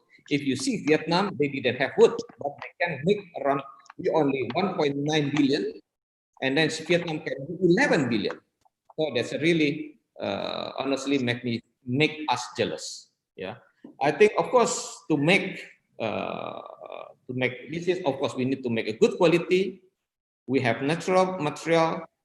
We need to make a competitive, yeah, modern design, creative design, and then we training a young worker, labor, because we need to go to automation and then a modern machine. We need a young, talented people, and then which I think a lot in Indonesia. I think from me, that's I think. Thank you. Thank you. Thank you. Thank you, Pak Rudy. All those noted that from the furniture side also not too bad, the story that we heard. So, ladies and gentlemen, I would like to optimize remaining 20 minutes before going back to Ambassador Hafaz and Bapak Indroyono. I have the impression that we have gaps. There are, in terms of expectations. Expectation from the Indonesian seems to be very wide and large to my ear. And then, well, there are some music that we also hear. That's good. And then how we discuss this? Because there are things that we cannot address now, I believe. My intention is to go back to Mr. Niels Patterson and Mr. Huber, if any, by just provoking you a simple question. After listening to all this, what do you think we need to fix for the remaining months this year, at the latest early next year? What is the two most important and pressing things that we need to work together? If I can hear that from you, it will be a nice things to take home and then to work from both sides. I believe this also relevant to your work and obligation. So I checked the chart, ladies and gentlemen. Our capacity of this forum is 100, and there are at least 76 participants are still here. 74 of them are still here. But when I check the chart, most of them asking for the PowerPoint presentation. I believe the committee, the association will provide and make people access this PowerPoint presentation, in particular Pak Indroyono presentation. Please have this. And Ibu Liana got a questions comment from Teresia Wijaya. Is that for you or for the German side? I think this is for the ambassador. Oh, for the ambassador. For the Indonesian embassy, Pak, not in for Germany. Me. Okay. But that's from your colleague, I believe. Yes, from my member. Yeah. From my member. Okay. So that is what I see an inventory. Prepare yourself. I go to Niels, but prepare yourself to raise questions, and Pak Indroyono will serve you as interpreter as well to facilitate if you put the question in Bahasa Indonesia. So the 74 participants, I believe many of them are Indonesian. Please feel free to type in your question in Bahasa or in English, or raise it here. Unfortunately, I cannot control raising hands here. So I don't know who want to speak. You just intervene by oral voice, and then later on I try to recognize. So should I go to Pak Indroyono or should I go to Niels first, Pak? It doesn't matter. Can I start? Yes. Just some question and try to have some answer. Number one, I think when we say that, yes, Indonesia has the advantage of having the flag tea.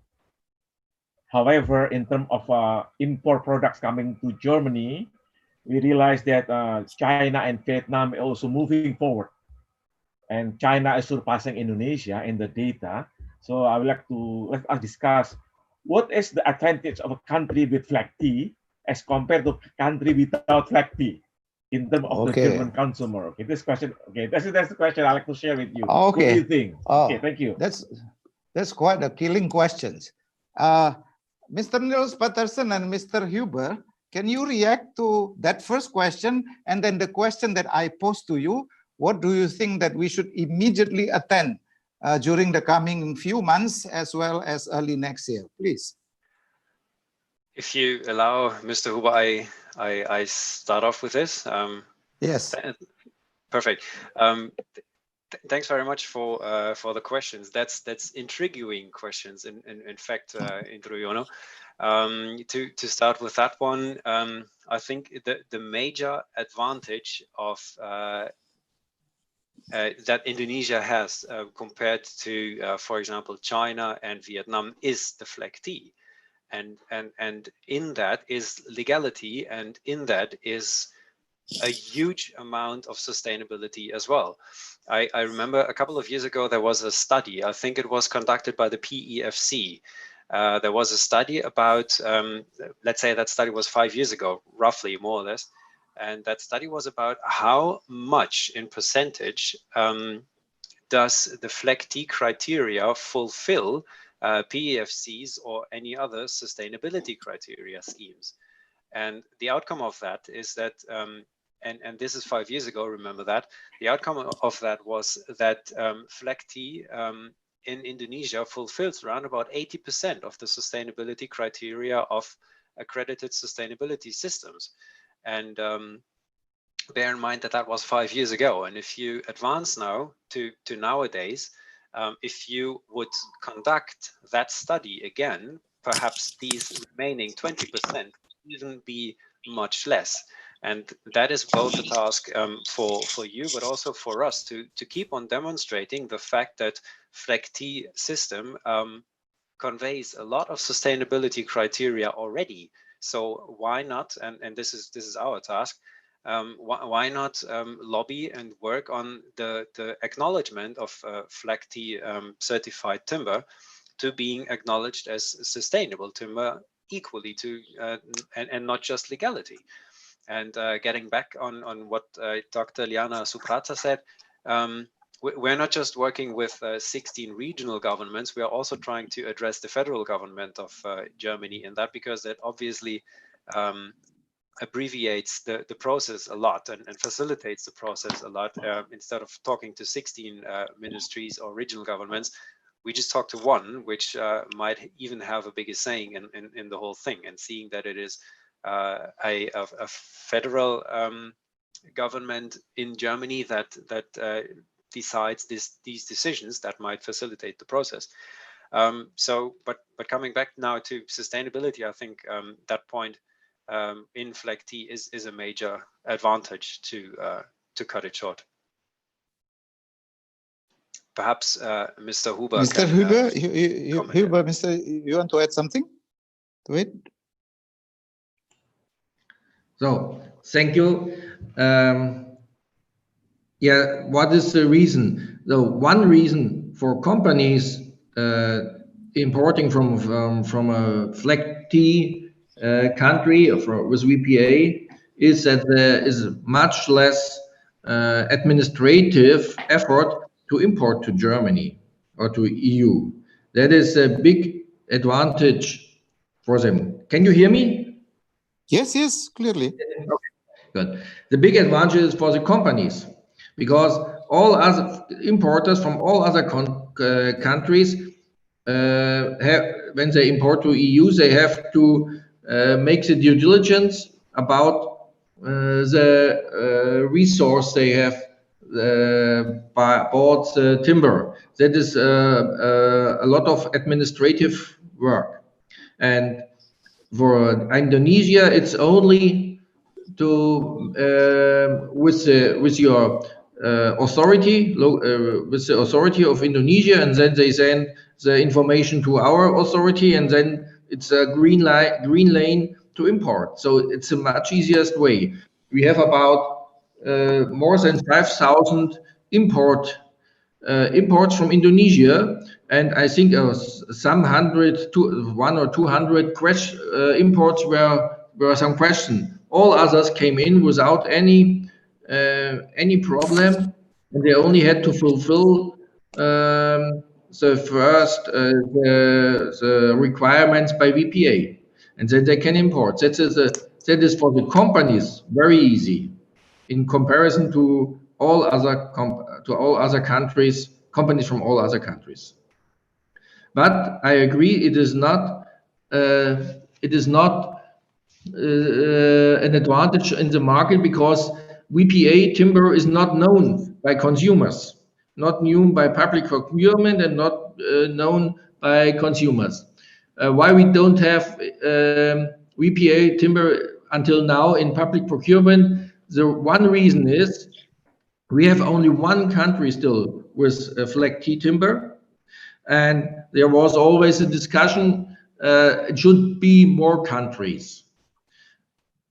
Perhaps we have soon a second country, I hope so, but I don't know. Okay.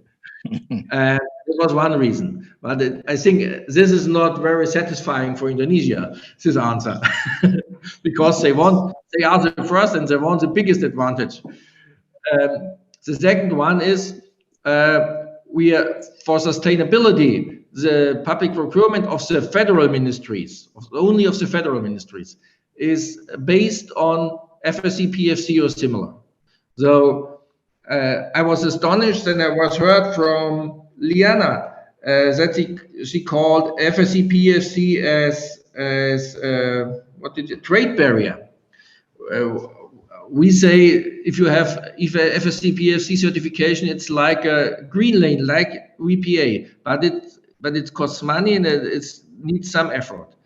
So because of the missing 20%, Niels Petersen mentioned, this was the reason why we don't have VPA in public procurement.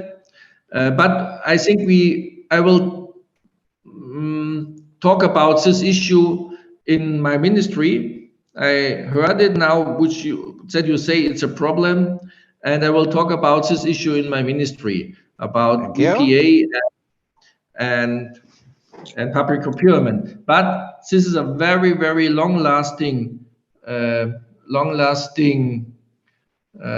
way for reforming or making some new decisions in public procurement, because all ministries have their opinion about it. It's not only our ministry who is responsible, who is in lead for this issue, but we have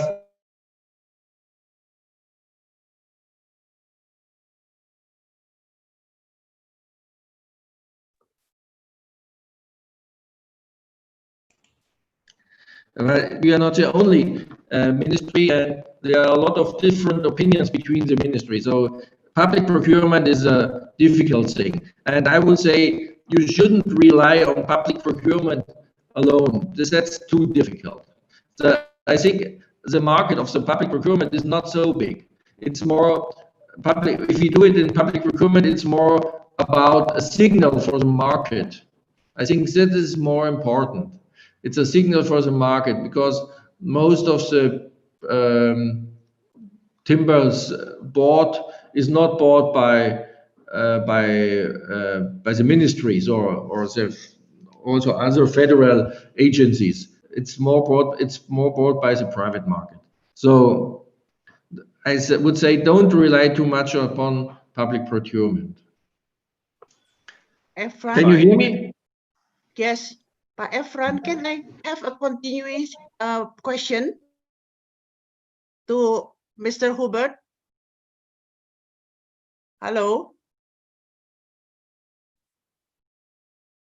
Where is Pak Efran? Pak Indroyono? I think he vanished. Oh, can I Maybe, continue, yes, Pak? please do. Yes, please do. Okay. It continues. Yes, Mr. My Efran. point Yeah. is as follows. The consumer in Europe doesn't know about illegal. Most of them doesn't know about illegal.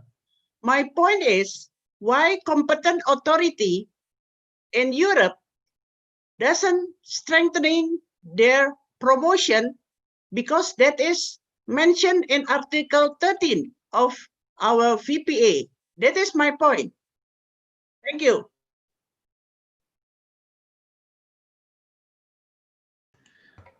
Please, Mr. Hubert. Yeah, I would like to answer if it's okay. Yes, the reason is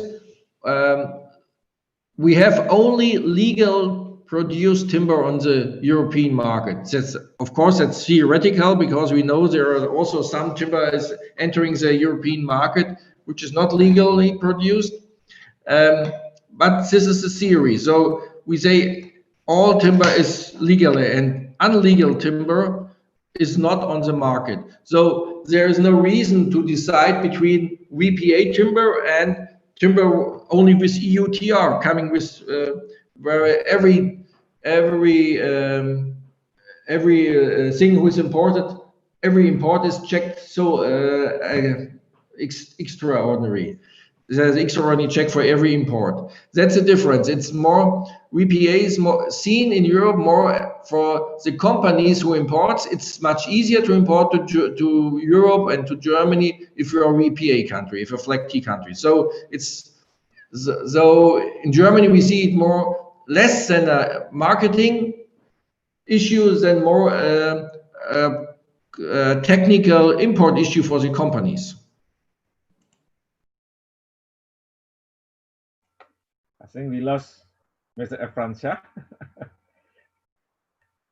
is Mr. Efran Shah around?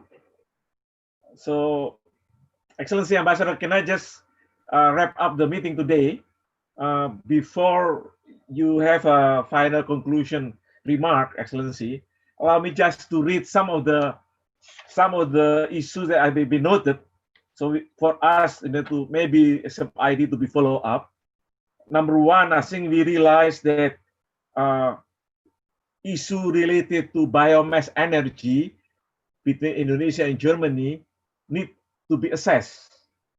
How's the feasibility on that area? Because I think, yes, there is a resources possibility coming from Indonesia, and there is a potential market in Germany and also in Europe. Number two, regarding the federal policies, and also let us use the CEPA that now being processed to become an agreement, comprehensive economic partnership agreement between Indonesia and Germany. Maybe we can enter through this CEPA agreement in order to discuss this kind of timber issues between Indonesia and Germany. We realized, that mentioned by Mr. Huber, that even though the market not that big, but the influence will be big if the federal government policies regarding the timber with the fee legal can be also provided from the Indonesian export there. We agree with my colleague from Mr.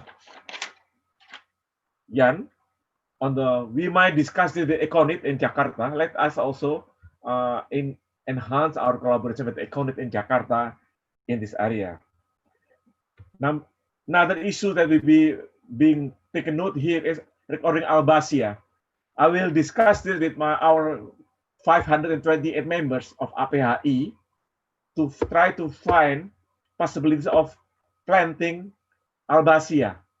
yes, we found out that this is a good product, Albasia, and there's a lot of demand coming, only also coming from Asia.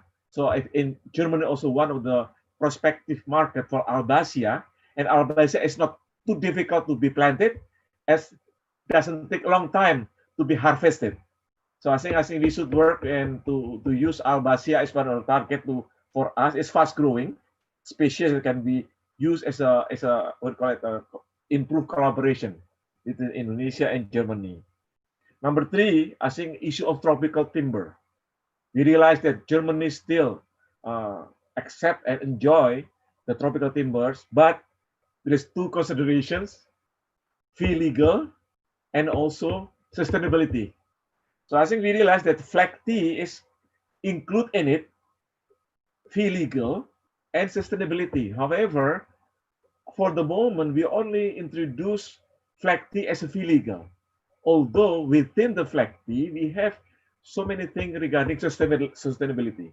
So for that reason, I would like to propose to Excellency Ambassadors and also to our colleague later on from the Indonesian government, let us promote together the flag tea and our collaboration with Germany. I know that the German consumer is very reluctant, to use illegal methods, including illegal timber. That's why my earlier question is something to do related to how about countries who might enter with illegal products, and how country like Indonesia who follow all the regulation of the flag tea, what kind of incentive that can be given to a country like Indonesia. So let us work together to promoting through Article 13 in this. And last but not least, I think you are very close with, Excellency Ambassador, very close with FSC, because FSC is based in Bonn, and also what is the other one? FE, the other one is also in Switzerland. I think we might work together. PAFC is in Netherlands. I think we might work together. How can we work together in this so that our flag tea also can be complement each other? We are working right now regarding the FSC and flag tea, to try to find some complementary, so that it's too expensive for the Indonesian wood products companies, to have two certificates. But we have to do it in two certificates. Why don't we just try to find a way so that having one audit, we can get both of them?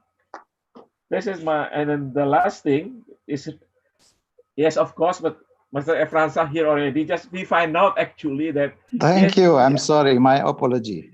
We are not that bad in terms of our export to Germany. So thank you very much for our colleague in Germany, including panel. I think my colleague from Germany mentioned, don't worry about the panel in the first 6 months. Hopefully we can rebound in the next 6 months until the end of the year.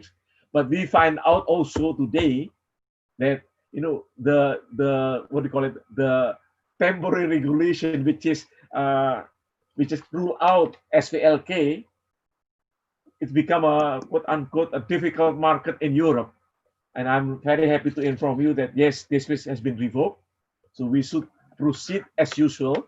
In the meantime, also there are some other incentive given by the government for the Indonesian companies, including Indonesian upstream, downstream companies, to improve the collaboration in this area. So we look forward, and we like to share with you, the new regulation that will be coming out very soon. That this will be very good for all of us. So we are looking forward that during the upcoming Hanover Fair in 2021, our forest industries should be able to participate again after the post-COVID 2019. I think there's some of the idea that I can put it on our notes to be followed up. So Pak Efransa, I come back to. Thank you very much, Chairman Indrayono Susilo. Thank you. I think you are in my option, I think you are even faster. So then you are already wrapping up. And it is my humble duty now to go back to respected Ambassador Hafaz Ugroseno. Your Excellency, please, what is your taking about all this? And is there anything for our closing today, this session. Ambassador. Thank you, Pak Indrayano and Pak Irfan. A couple of takeout from the discussions in the last 2 hours or so. I think even among the officials in the EU itself, there's still some reluctance on implementations of Article 13. And I understand maybe because they believe that the issue of public procurement is not only federal, but also local. So there are some complexities. But I believe if you look very carefully in the flag T, in the market incentive, the language is, I would like to read it to you, the union shall promote. So it's not will, it's not would, it's shall. So it's a legally binding obligations on the part of European Union and its members to actually promote it flag T. So it's not a preference, I'm sorry to say, it's legally binding decisions. And I want to work with our colleague here in Germany, with Pak Neil, with Pak Frank, also with others, with Pak Thomas to work on this particular subject. In the future, maybe I will start writing official letters to remind the colleague in the German ministry and also the minister presidents and associations of this sorry legal obligations. Now, on the second issue, I believe, is the approach on the private sectors. Berlin, I've seen so many constructions, and the private sectors will also look at this particular issue as well. We need to go to that site, the private sectors, and to increase the confidence of the public populations on the use of Indonesian timber product that is already FLEGT sustainably certified. Now, the last part, I want to touch a little bit on the questions on the Q&A, which is not exactly related to our topic today. Our topic is about export to German market. But there was a questions about export of recovered paper or waste or whatever you want to name it from Germany to Indonesia. My take is that, number one, this is not just business as usual. Exports of waste from Europe and in Germany is a matter that is regulated by international law, which is the Basel Conventions, by European directives, by German law, and by Indonesian law. So far, I have seen that exporters are not playing by the book. Okay. Evidence. I don't want to talk out of just my head. Evidence. We have 161 containers coming from Germany. 60 were dirty. Dirty means they're just garbage.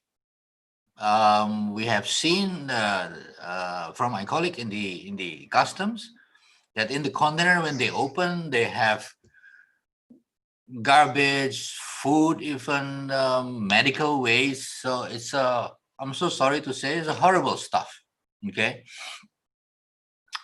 Out of 1,121 containers from different countries, 436 are dirty.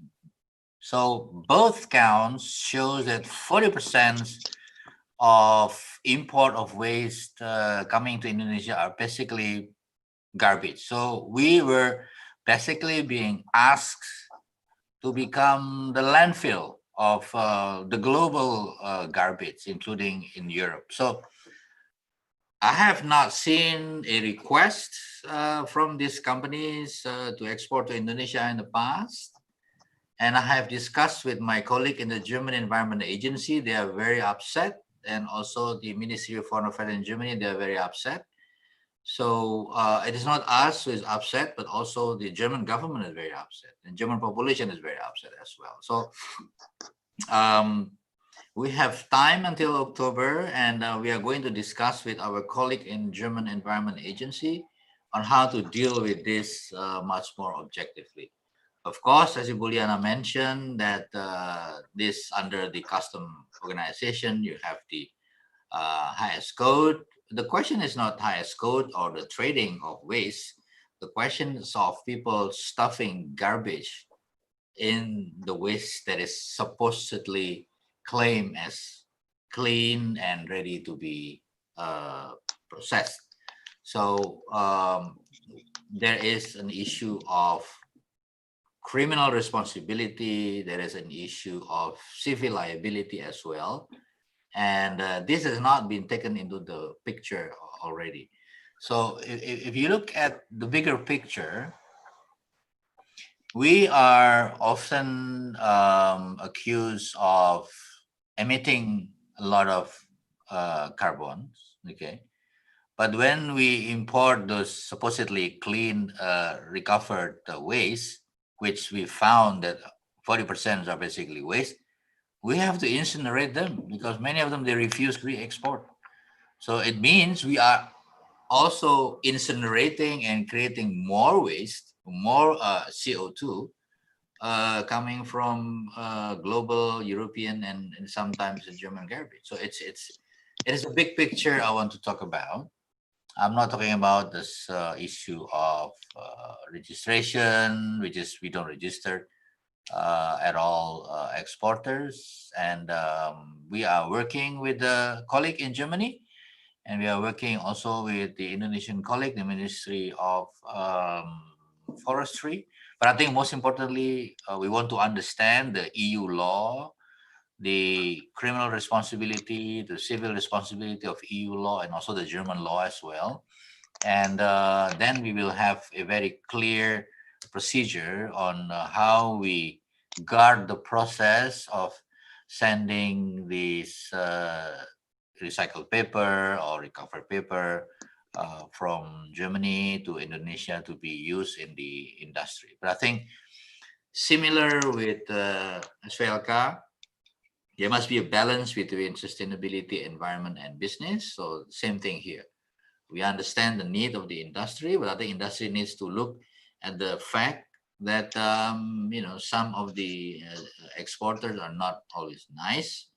They just send the garbage to wherever they want, and we need to have everybody to play by the book. So I think that's the message, Ibu, and I hope it's clear. And again, I want to extend my thank you to all the participants and panelists. I learned a lot, and I've seen a number of points that we can follow up. I will take note what Pa Indroyono mentioned about what we need to do in the future. And when we prepare everything, maybe at some point, we want to have a specific small discussion to devise a campaign of the Indonesian timber products with Pa Frank, with Pa Niels, with Pa Thomas about this particular aspect, so that we can work together in the future in increasing much better export from Indonesia to Europe in general, and Germany is my responsibility in particular. Thank you very much. Thank you, Ambassador. Thank you, Ambassador. I'm afraid we are constrained by time. Now is beyond 5 p.m. local time here, Jakarta time. And just now, again, my apology for being absent. I think it's an expel. I don't know what happened. Well, to just final wrap up, I should say that so much has been said, so much more to say, so much to expect, and so much to address. So the only hope, let's continue this friendly and productive dialogue. Let's us work together, continue working together, and then through different channel that we can afford to. And my apology for being oversight, and thank you for your collaboration. And I enjoyed very much facilitating this meeting. I hope to see you again. Auf Wiedersehen. Sampai jumpa lagi. Dankeschön. Thank you very much. Assalamualaikum warahmatullahi.